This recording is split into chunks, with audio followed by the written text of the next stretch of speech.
What if I told you it's possible to control other people's minds, change their behavior patterns and their outlook towards life, and that you could do this not only to others, but you can do it to yourself too. And all this is possible through a technique that was invented by an ex-cocaine user, murder suspect, whose work has affected millions of people, including some of these guys. My name is Prisha, this is WAC, and today I'm going to open your mind to something that the harshest critics say it's 10% real, 90% marketing, but that 10% it's so powerful that business and political leaders globally use it all the time to get things done. This is the mysterious and exciting world of NLP. Neuro-linguistic programming. It was developed by Richard Bandler and John Grinder, and it explores the relationship between how we think, how we communicate, and our patterns of behavior and emotions. So imagine that words, they are a user interface for the mind. If you pick the right words, you can make the mind go into admin mode, and then you can rewire things at will. It will take a lot of repetition, but you can get a lot done with it with this rewiring over time. The idea is that by this method, people can have more successful ways of thinking, communicating, feeling, and behaving. This is a technique that you will hear about in a number of self-help books, and pretty much all motivational speakers in the world, they all use NLP at some point. Tony Robbins is one of the foremost practitioners and teachers of NLP today, a man who Bill Clinton and Donald Trump have studied under.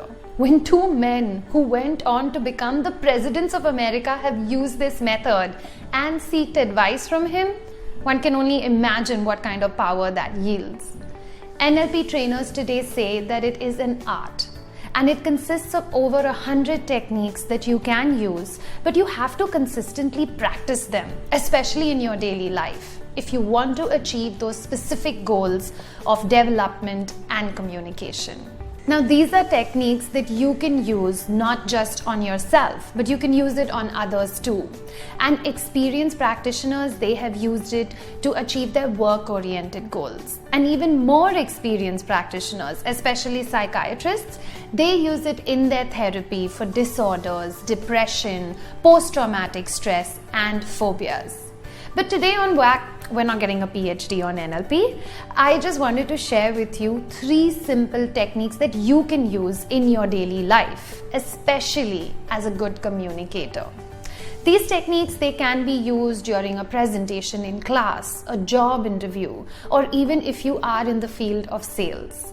They will allow you to become a more persuasive, more convincing, and more influential person. And at the end of the video, I'm going to give you one bonus technique that will transform your life. So make sure that you do stay right till the end.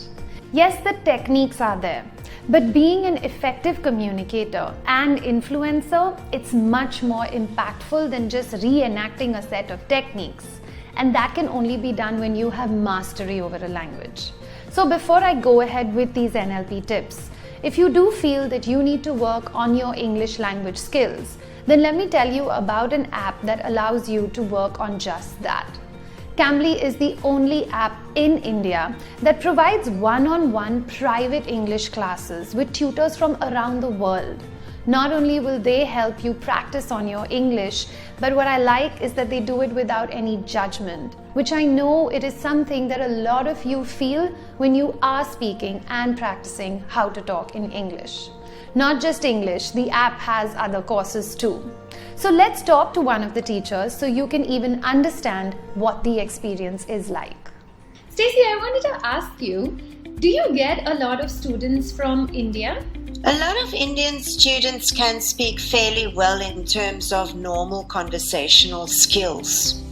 The problem is they lack confidence when they need to do public speaking, or they need to speak in front of groups, even if it's a small group, or in front of class when they are busy with their studies.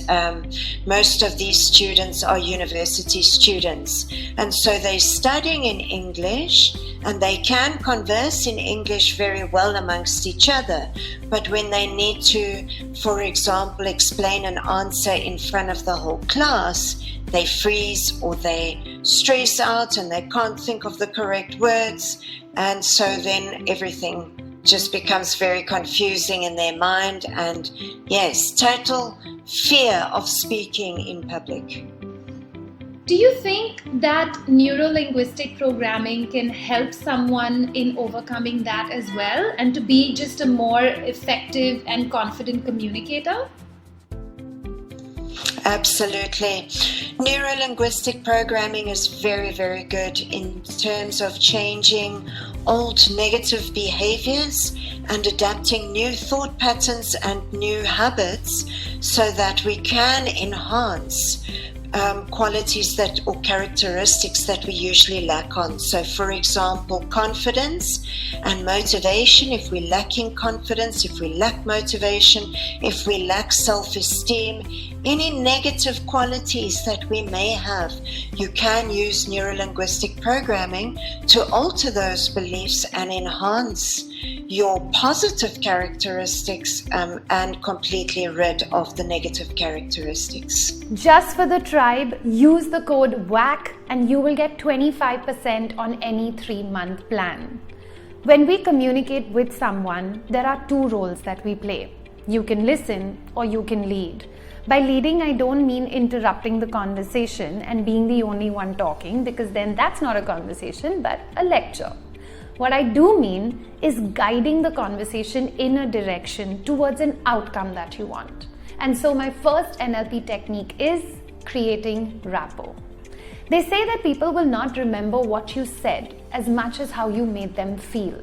And rapport is that sense of ease that develops when people are interacting with one another. One way of establishing good rapport is to mirror the behavior of the other person. So imagine you're trying to talk to someone, but their energy is at a completely different level than yours. They seem disinterested, shy, soft, or the opposite. They seem agitated, excited, and loud. So what you want to do is bring them to a place where you can start communicating and engaging successfully. According to NLP, you first match the person's energy and slowly bring them out of their space into a space that you want. So imagine someone who is awkward and cut off, and you go and you try and talk to them in this very loud, excited, authoritative tone. Automatically they will shut off. Instead, if you instantly drop your energy to that person's energy levels, they will bring their guard down, and slowly you can bring that energy back into a space that you want. Another really simple and basic technique in explaining mirroring is to mirror the other person. So for example, if you are going for an interview and the person sitting opposite to you is relaxed, then you should be relaxed too. If they are attentive and they're leaning on the table, then you should mirror exactly the same body language. Language patterns. Regular viewers will have heard me say this 100 times. Words have power. Often the same point can be made in a negative or a positive manner. And NLP teaches you to bring out the best outcome in any situation. For example, one would say, communication is awful at work, versus the NLP practitioner would say, we need to communicate better at work. The second one, it's full of possibility. Another trick which I do use in my life, especially in discussions of a philosophical or political nature, you know how heated those ones can get. Replace no but with yes and. For example, black is the best color on clothes. No, but what about blue? Blue is also amazing. No, yeah, black. No, yeah, blue. Now the same sentence we can say again. Black is the best color on clothes. Yes. And when I'm in the mood for another color, I wear blue. Blue is amazing. Blue is also quite nice, isn't it? The third technique that I like from NLP, and I also think is simple to understand and something that you can start on your own, is modeling. Find a nice photographer and ask your friends to click photos of you. A good example is what I do on my Instagram, and I hope that you are following me over there. Okay guys, I'm just kidding. NLP modeling is not about good poses, but good practices. Remember how your parents would tell you, why you can't be more like Mr. Sharmaji's son? This is something like that, but you get to choose who you want to be more like. Find a successful person, someone who inspires you, and then learn as much as you can about them. If they've given interviews, written books, watch and learn as much as possible. Eventually, you will find techniques that they have used that you can as well. This is one of the safest bets there are for becoming like your heroes. NLP is a very powerful tool if it is used correctly. There are a lot of theories out there about how these tools can be used for personal gain without any regard for the well-being of the other person. For example, Trump. Adam Scott, the cartoonist and creator of Dilbert, he talks about how Trump used NLP to get into the minds of the American people. Make America great again! He repeats it again and again and again. But how do you make it great? He never really talks about a solid plan. And what is the definition of great? Every time he says it, the roar of the audience, the flag waving, the anthem in the background, it elicits a very excited response in his supporters, a fanaticism which makes them feel good, but it's empty.